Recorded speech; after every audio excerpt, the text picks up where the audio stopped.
March po, ginugulita natin ang Fire Prevention Month dahil po to sa nalagdaan way back 1966, no?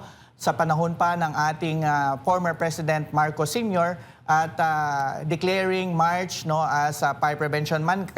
So nagsimula to 1967 kasi nalagdaan ng November of 1966. So yan po ang kadahilanan at nagkataon rin talaga na tuwing Marso ay nagsisimula na yung transition ng ating from malamig na season to medyo mas mainit na season. Pero clarification lang, ang pinakamaraming insidente ng sunog, kung titingnan natin yung 20-year span, ganun din yung 5-year span, no, nangunguna talaga ang month po of April, ang pinakamaraming insidente ng sunog. Nag-average to sa 5 taon, nag-average ng 2,926, followed by March. No? Pangalawa yung March na 2,825. Ganyan din yung kahit yung 20 years na cover natin, no, ay ganun din, no?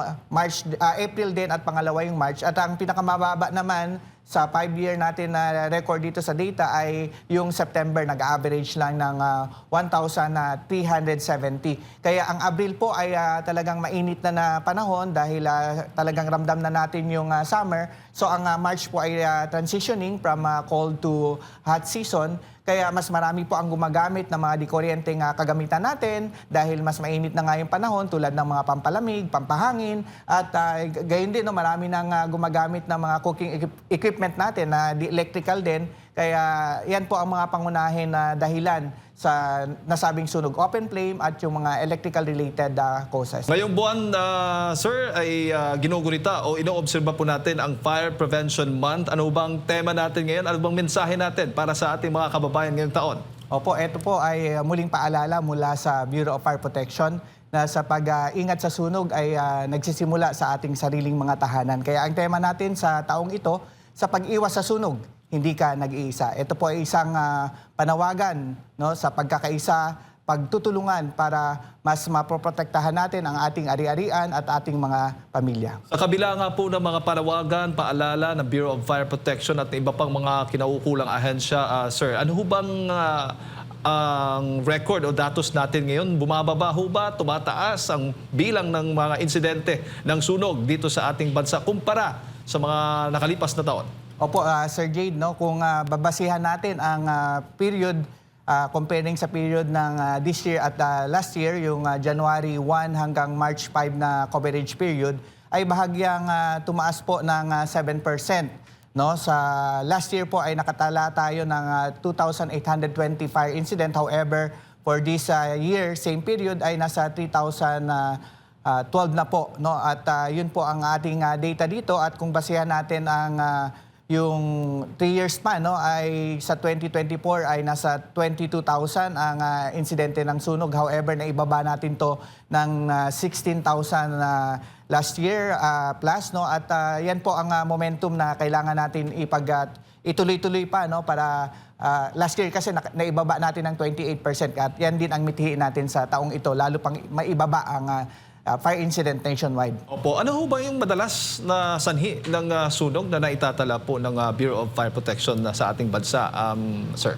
Opo, kung basihan natin yung datos ngayon, ang nangunguna po, although magkadikit lang, no, ang nangunguna sa ngayon ay yung open flame na 154 at pangalawa yung electrical causes na dikit lang, nasa 151. At pangatlo yung ember and spark. So sa open flame, ito po yung mga nakasinding kandilang naiwan, naging dahilan ng sunog. Gayun din yung open flame ng kitchen fire, yung habang nagluluto ay iniwan or naiwan habang nagluluto. So nagiging dahilan po ng sunog. At ang electrical causes naman po, ito po yung sa electrical wiring, halimbawa loose connection, arcing, short circuit, o di kaya yung mga electrical appliance natin na nag-overheat, nag-overload, or yung abuse use of electricity, halimbawa ino-overuse natin yung paggamit, halimbawa yung mga octopus connections. So yan po ang dalawang pangunahin. Pangatlo yung ember and sparks. So ember and sparks, halimbawa naman yan yung pag-discard ng cigarette butts, no?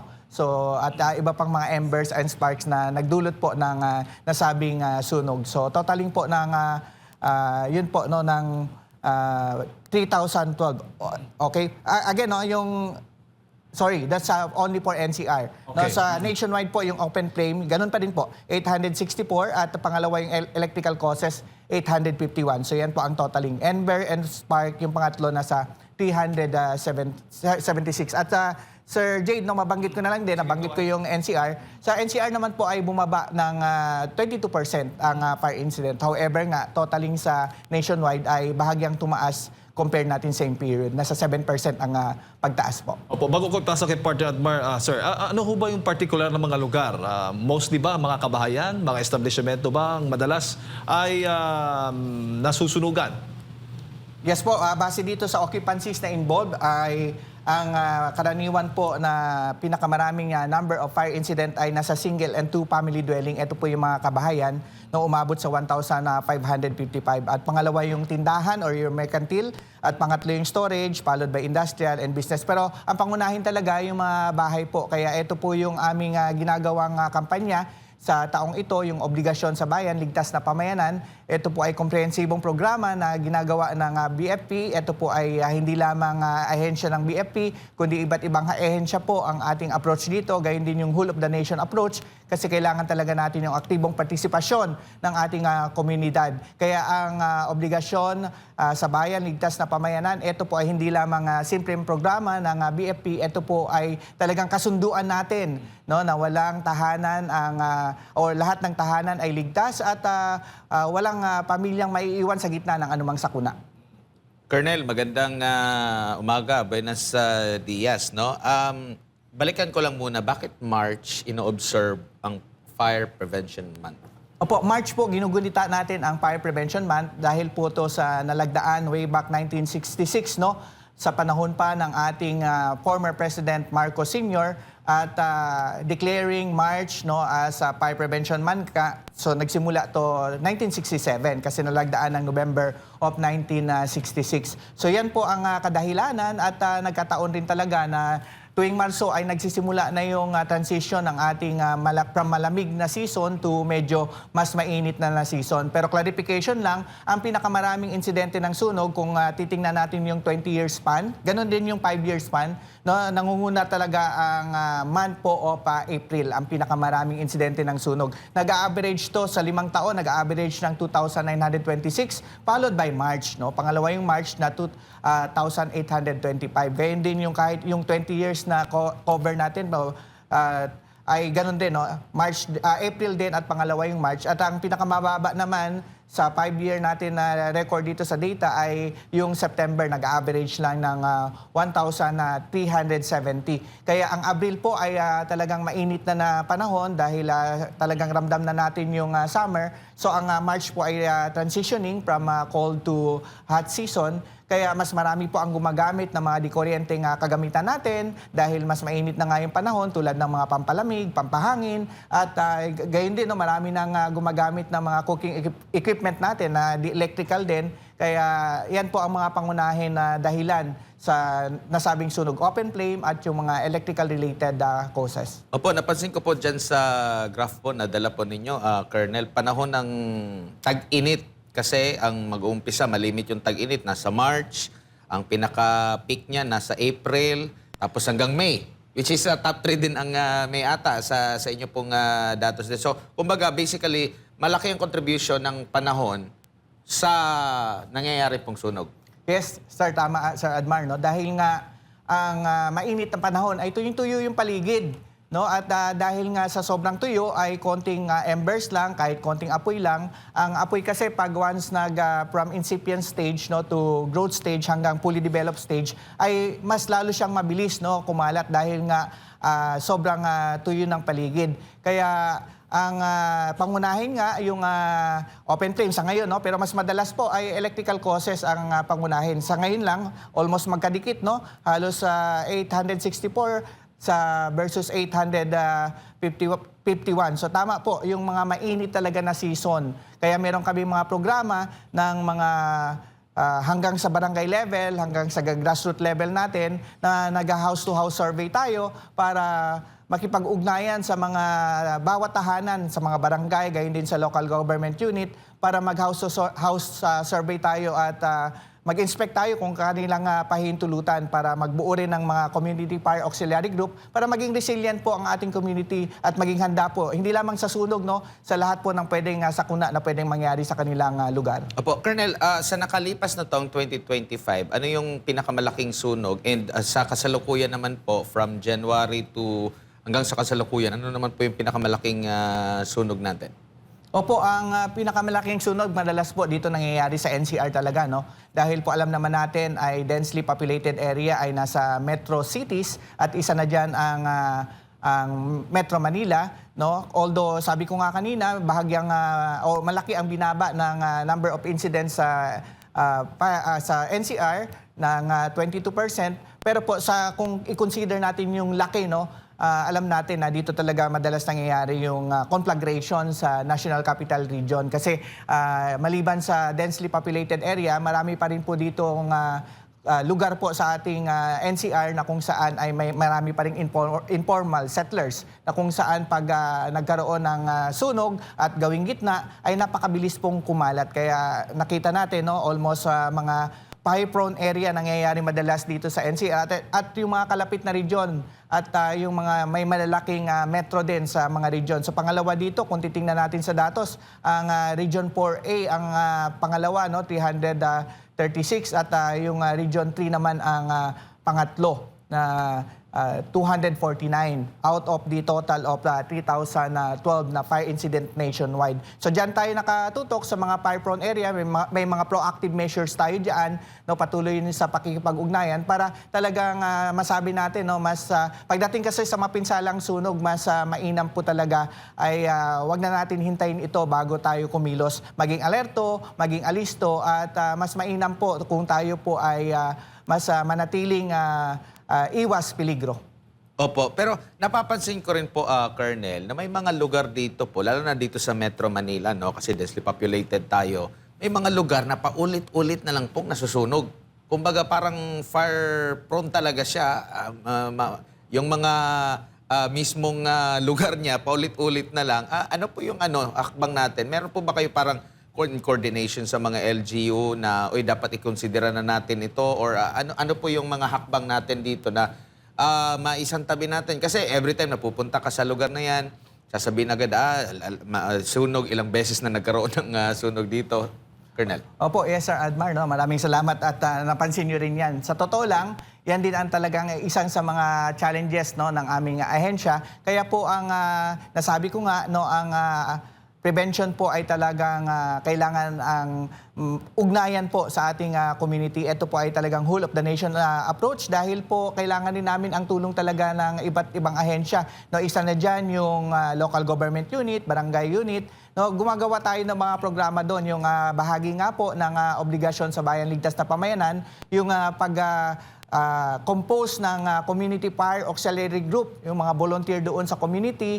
para sila mismo, no, ay maging mas talagang cautious sa kanilang surrounding. Itaas natin yung antas ng kanilang fire safety or level of fire safety awareness, no, dahil ang madalas nangyayari diyan na sunog dahil sa kulang sa kaalaman, kaya talagang maliban sa fire safety education ay nagkakandak tayo ng mga fire safety training, seminars at yung talagang drills, no, sa kanilang mga kabahayan. Yung halimbawa din negligence, so paulit-ulit yung ating reminder para hindi maging pabaya, no, at mas madalas din talaga ay yung apathetic reaction, no, walang pakialam. Kaya kahit paano po yung ginagawa naming campaign, ito po ay hindi lang naman limitado sa Marso. Ang aming fire safety campaign po ay buong taon. No, talagang we just intensify yung ating programa sa March dahil nga ginugunita natin yung Fire Prevention Month. At alam niyo, Sir Admar, no, ang isang challenge talaga namin dyan sa mga informal settlers, no, ay yung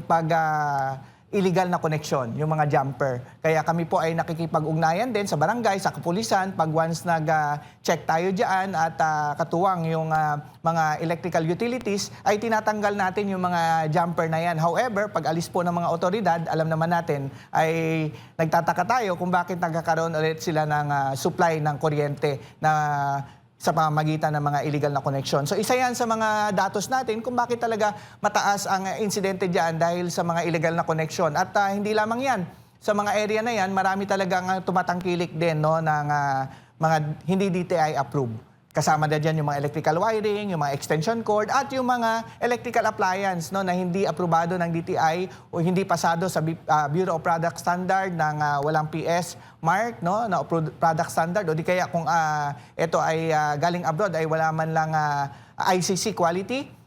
Although napepeke rin yan ang PS sticker and ICC, kaya maging mapanuri talaga sa pagtangkilik ng mga electrical appliance at iba pang mga kagamitan na pwedeng magdulot ng mapinsalang sunog.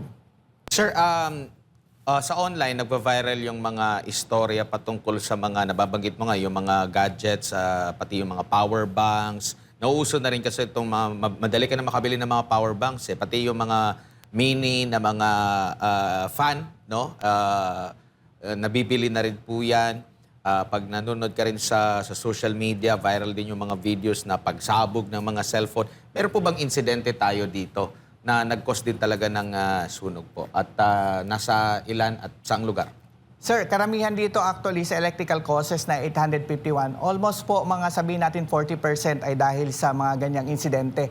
No, yung mga substandard na kagamitan, kasama na dyan yung mga wiring at yung mga electrical appliance. Yung mga battery natin na uso na ngayon, yung mga lithium-ion, at hindi pasado nga po sa DTI, hindi aprobado ng DTI, pero nagkalat nagpropagate sa iba't ibang mga bangketa at gayon din sa online. Kaya mas madaling or accessible at affordable. Kaya sa insidente natin, yes, yung mga charge habang charge bigla na lang sumasabog yung mga battery at nagiging dahilan ng sunog kasi hindi na bantayan. At ganun din yung mga charger at iba pang mga gadget na nabibili na hindi aprobado ng DTI ay madalas po nagiging dahilan po ng nasabing sunog na perwisyo. Hindi lamang sa ari-arian, no, kundi sa buhay at gayon din sa kabuhayan. Kaya salo talaga to ang mapinsalang sunog na ito. Kaya yan ang panawagan namin, no, na gumamit ng mga dekalidad at saka yung mga DTI approved. Meron naman mga mura dyan na DTI approved. Opo, nababanggit mo yung hindi lang ari-arian, pati buhay ng mga tao. Nasa ilan po yung mga naitala nating casualty? Unahin lang muna natin noong 2025. Comparison sa mga nakalipas na taon at sa kasalukuyan po na taon po, sir. Bahagyang bumaba o malaki ang binaba, no, ng casualty or fatalities sa compare natin same period ay 33%. Ibig sabihin last year ay for this period ay 83 na, no? Compared sa this year ay nasa 56 lang. Although ang pagdating naman sa mga na-injured ay tumaas ng 28%, no? Last year same period ay nasa 232. However, for this year, covering the period of January 1 to March 6 ay nasa 297. Kaya yan po mas talagang mas importante po ang buhay. Kaya pag responde namin talagang priority natin ang buhay, ano? Pangalawa lamang yung ari-arian. At hindi lamang po sunog ang nirespondehan po ng BFP, no, for the information of everybody. Kami po ay meron ding emergency medical services at sa last nakaraang taon halos sa 10,000 po ang nailigtas natin from the tiyak na kapahamakan dahil sa aming ginagawang emergency medical services. Ibig sabihin may mga emergency medical responders tayo at maraming ambulansya po ang BFP at yung mga patient transfer vehicle. Kaya isa yan sa mandato namin. Maliban dyan yung mga pag-rescue sa mga vehicular incident or accident, gayon din yung mga natural disaster tulad ng lindol at iba pang mga sakuna. At kahit yung mga hazmat po ay kasama yan sa mandato po ng BFP. Opo, dito naman po tayo sa kakayanan ng BFP po sa kasalukuyan kasi marami na rin po tayong mga high-rise building. Dati po kayo dito sa lungsod po ng Makati. Kapitbahay din ng Makati, yung best friend niya na Taguig. Marami din po mga high-rise building po dyan po. Ano yung kakayanan po natin? Or obligado na ba lahat ng mga gusali? Di ba parang meron kayong standard yan, sir, na bilang ng mga manggagawa dyan sa area na obligado sila na magkaroon ng fire, tawag yan? Brigade po. Fire brigade, no? Bawat gusali po. Yes po, ang isa sa mandato po ng Bureau of Fire Protection ay yung pag-enforce po ng Republic Act 9514 and its revised implementing rules and regulation. Kaya po sa lahat ng mga gusali ay talagang we make sure na talagang safe po yan ang mga gusali na yan.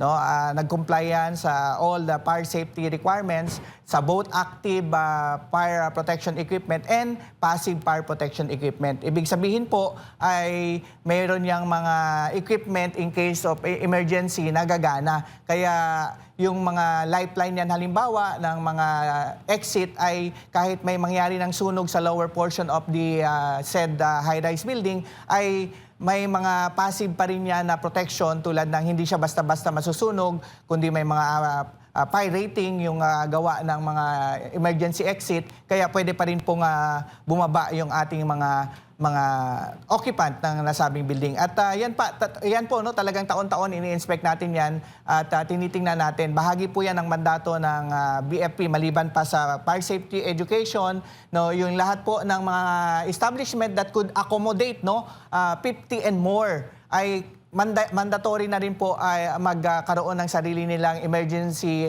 fire brigade. Sila po ang unang responder in case na may mangyaring sunog sa kanilang establishment. No, at may kakayanan sila para mag-assist, para ma-evacuate yung mga occupant at gayon din may kakayanan sila, train sila, no, for fire suppression din at yan po ang kasama sa mandatory requirement po ng bawat establishment. So masasabi natin lahat ng mga high-rise building po ay may kaalaman, kakayanan at handa po sa anumang sakuna at patuloy po ang ugnayan natin diyan, patuloy po ang pag-enforce natin ng Republic Act 9514 or yung Fire Code of the Philippines sa mga establishment na yan. Opo, noong unang araw ng Marso, narinig natin yung kaliwat kanang mga sirena ng mga fire trucks po ng BFP.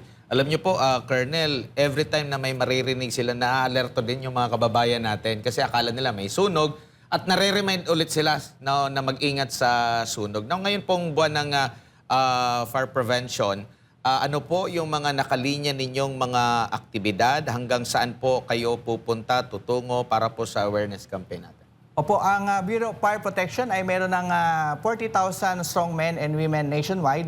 No, at yung March 1 nga para sa hudyat na simula na ng fire prevention campaign, no, ay nagsagawa tayo ng motorcade at iba pang mga programa tulad ng fun run at ibang activities pa nationwide, no, simultaneously. So ito ay talagang sadyang nag-iingay po ang inyong BFP para magpapaalala na naman muli sa inyo na tag-init na naman at fire prevention na naman at doble pa ang ingat na gagawin natin.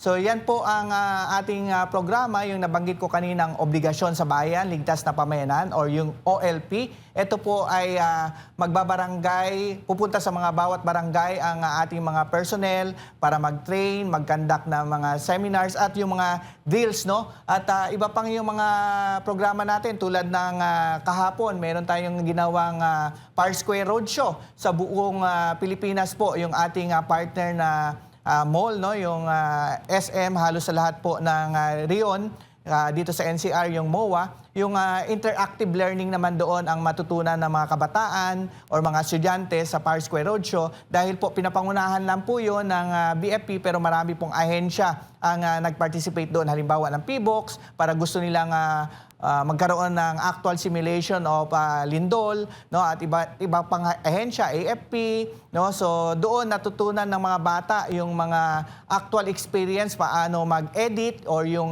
exit drill in the house dahil po meron tayong simulation doon na may usok at gumagapang ang mga bata para matuto sila, no, how to really save themselves in case of emergency, lalo na yung sunog. So agapang kasi mas ligtas pa ang hangin sa lower area. Kaya iba't iba po ang ginawa natin doon, mga interactive learning. Kaya yun po, buong buwan ay marami pa tayong komprehensibong programa at para magpakitang gilas naman po ang BFP, no, sa mga kahandaan, kakayanan ng buong kawani ay magkakaroon kami ng National Fire Olympics sa Oroqueta. So doon gaganapin po ang friendly competition sa lahat po ng mga BFP naman per region ang magiging competition doon para ipakita naman kung gaano talaga kahanda, gaano ka-equip at gaano ka really trained and skilled po ang ating mga bumbero. Dahil bahagi po yan ng ating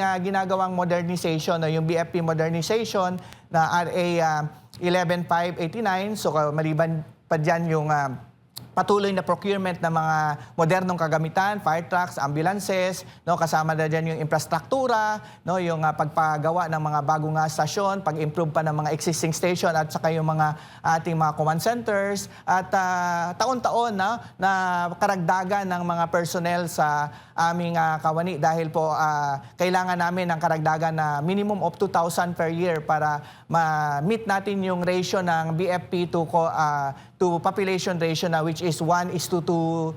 At patuloy yung mga trainings, no, hindi lamang mandatory kundi yung mga specialized training din. Kaya sa pamamagitan ng NFOR or yung National Fire Olympic, doon po makikita kung how trained and equipped po ang yung ating mga bombero in terms of rescue. Kasi po ang BFP really encompasses not only fire suppression, kahit po yung fire prevention, ganun din yung fire safety education, ganun din yung response sa lahat ng klaseng disaster, emergency medical services, at iba't iba pang programa na kasama sa aming mandatos. Opo, bilang panghuli na lang po, Superintendent, paalala nyo na ba dapat tandaan para makaiwas po sa sunog, baka abala yung iba sa pagtitiktok, kaya wala na silang kaalaman sa paano yung, ano yung mga dapat gawin para makaiwas po sa sunog, Colonel. Opo, meron kasi pag may mga insidente, lalo na pag sunog, gusto mag-viral agad.